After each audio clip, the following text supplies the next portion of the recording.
Hey y'all, and welcome back to another installment of the Old Lady Report.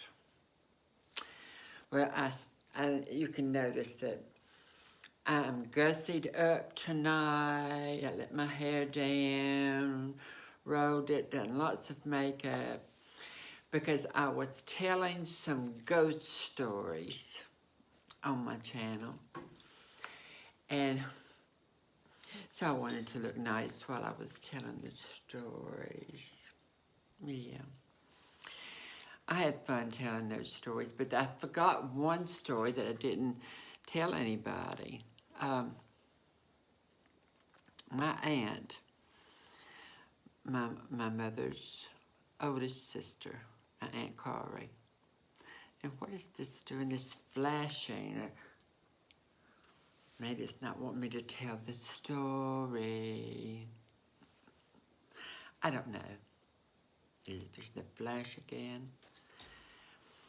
My Aunt Corey, her and her husband, John White Adcock, they lived out in the country in a big old antebellum home that we all call the Stiles house, which in reality it was the Cook house. That it was a Cook girl that married a Stiles, so it was an original plantation from the Cook family. And while I'm telling all this information that nobody really cares about, but hey, this is the Old Lady Report. I can say anything I please.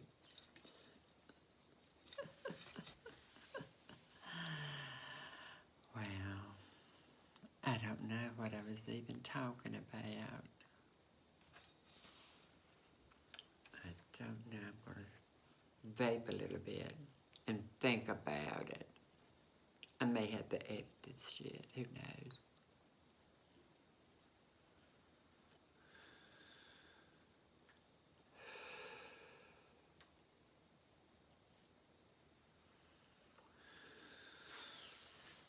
So what y'all been doing?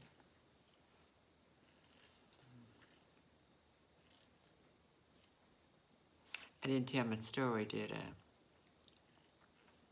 About my aunt and uncle that lived in this old antebellum home. That was the whole point of the story. And one night, she had, I guess you would say it was some kind of vision or something.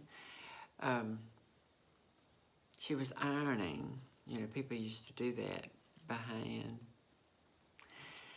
Instead of using a steamer or throwing it in the dryer to get it hot and the wrinkles come out. That's what I do. But in the old days, people did actually iron. And the kind of the days where you had to take a bottle and put this little thing in it that would shower the, anybody remember those? Shower the clothes before you ironed it with a really hot iron that didn't have a steamer on them back then. But she said that's what she was doing. She was ironing, and her husband was asleep, and the TV was off. And she said all of a sudden there was a face in the television. And she described it. The person was pale, with long dark hair, pale but then dark circles under her eyes. And this was a woman who was seeing this in the 60s. And the TV was not on, so she went and unplugged it. And it was those old kind of a box TV, and it was on a stand where you could, you know, do this with it, turn it, swivel the TV. And she turned it this way and that way to see if it was a reflection of something. And that face just sat there in that TV and just looked at her.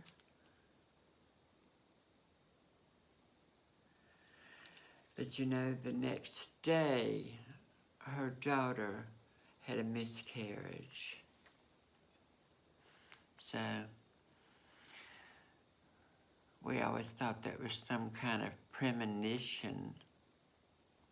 And I don't know what's wrong with this camera. I'm not messing with filters. That's just doing it itself.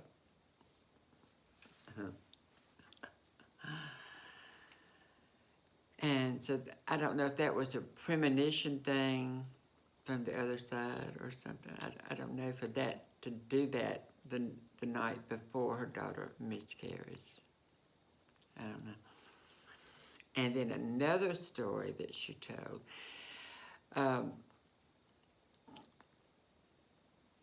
She was walking down the center hallway, because these antebellum homes have a center hallway, big, wide as a room, and then the other rooms off the hallway.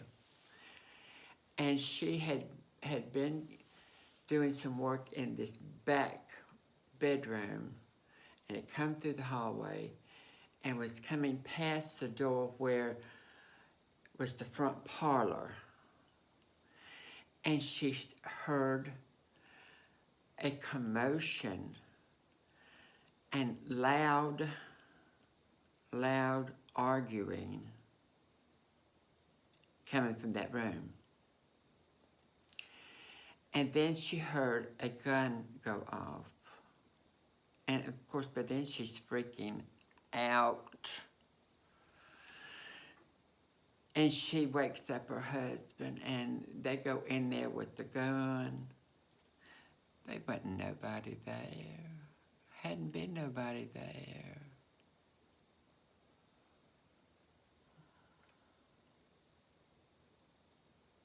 So that was either just like a reenactment or something, that kind of ghosty stuff that happens, that like an echo of something that happened.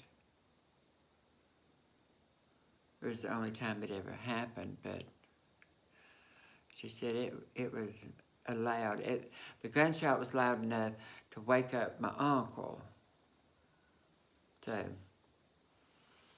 it was a real deal thing, but it was just an echo from the past. But after that, she found out that the cook's place was, they used that whenever they would do some kind of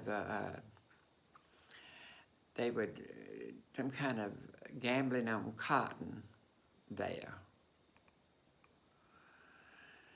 And that there had been a story that there had been someone killed there in that room. So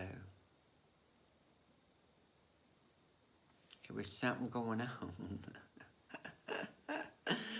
But when we were kids, to keep us from going upstairs, because the stairs were very steep, they wasn't the kind that had the landing and then you go on up. You know, it was just up. And she always told us that Hank's up there. There was ghosts up there. Just so we wouldn't go up there and fall and break our necks. But as I got older, I did go up there. And there were trunks up there filled with all these ball gowns from, you know, way long time ago. And I would play in that stuff. There were old handbags and things. And I played that stuff till it all fell apart. It was rotten. It was old, antique. But it was gorgeous stuff. A lot of beaded stuff with little beads and stuff of different colors. This is elegant. And they were dolls. Some of the first antique dolls I seen there. Sure I did. Upstairs in that house. Yeah. So y'all, even if you want to just look like an old lady all the time like I do, I love it. But once in a while, I know I can paint up, I can look better. I just don't care too much of the time. I'm an old lady, and I deserve to be an old lady. I think I'm a rather elegant old lady when I want to be. I do think so. Other people think so. Yes, I'm arrogant. I have to be. I have to love myself more than anybody else could love me. And everybody has to be that way. You have to love yourself. Because I don't care if you try to live with somebody else, you've messed up. And if that's being a narcissist, I guess I am. Of course, they throw that word around too much these days. They want to claim everybody is. And I guess everybody, to a certain extent, has to be. You've got to think about yourself. Because if you don't, nobody else there to do it. No. Nobody you can depend on. So you've got to like yourself. And if that takes putting on a little makeup and doing your hair and trying to dress a little nicer, then do it once in a while. I feel pretty good about this. I've enjoyed it the last few hours. I'll go in there in a minute and wash my face and pull my hair back up in a bun, because I just happen to like it that way. Not that everybody else does, they don't. They would prefer if I would just go ahead and cut my hair at about a cupped under length right here and start just wearing my hair down. That's what they would prefer. But I'm the one who'd have to go to the beauty shop and get that hairdo cut every month or so to keep it that way. I know how that is. And I don't care to spend the money for it. So I would rather, if I want to change a hairstyle, throw on a wig. And it's almost wig season. It sure is. And I might start wearing my wigs again. I like them. Wigs are fun. Because if you get a wig that suits your face good, they're so easy to care for, and plop them on your head and go. Cheaper. You can get a wig at these little wig salons around for less than what you'd pay to have a hairdo fixed and cut.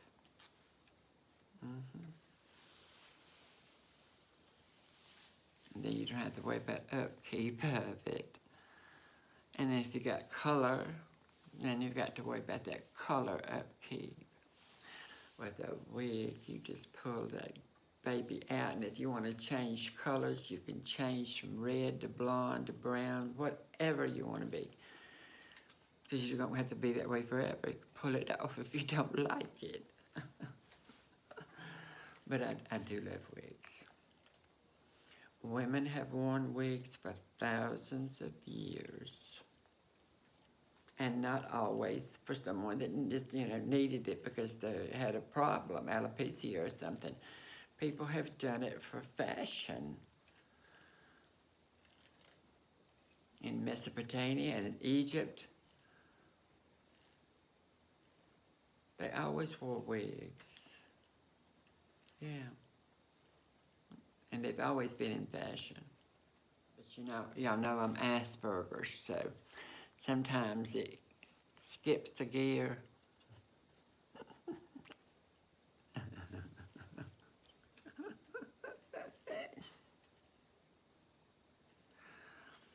You see, I don't mind making a fool of myself.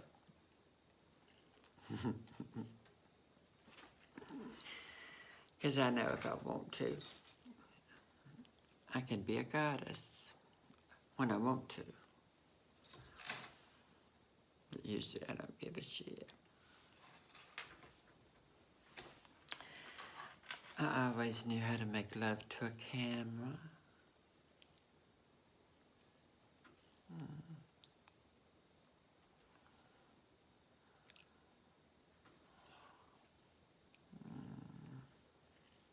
I can do all that, but I don't care to.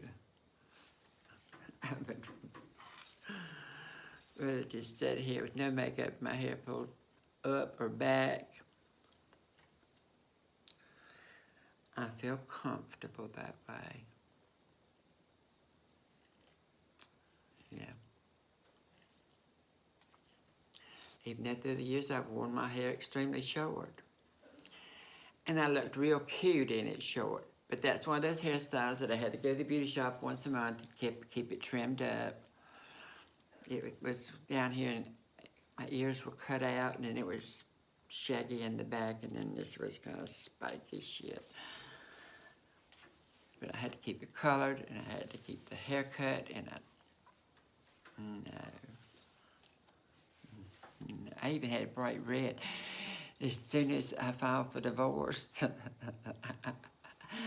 I dyed my hair the brightest red I could find. I wanted to be somebody totally different.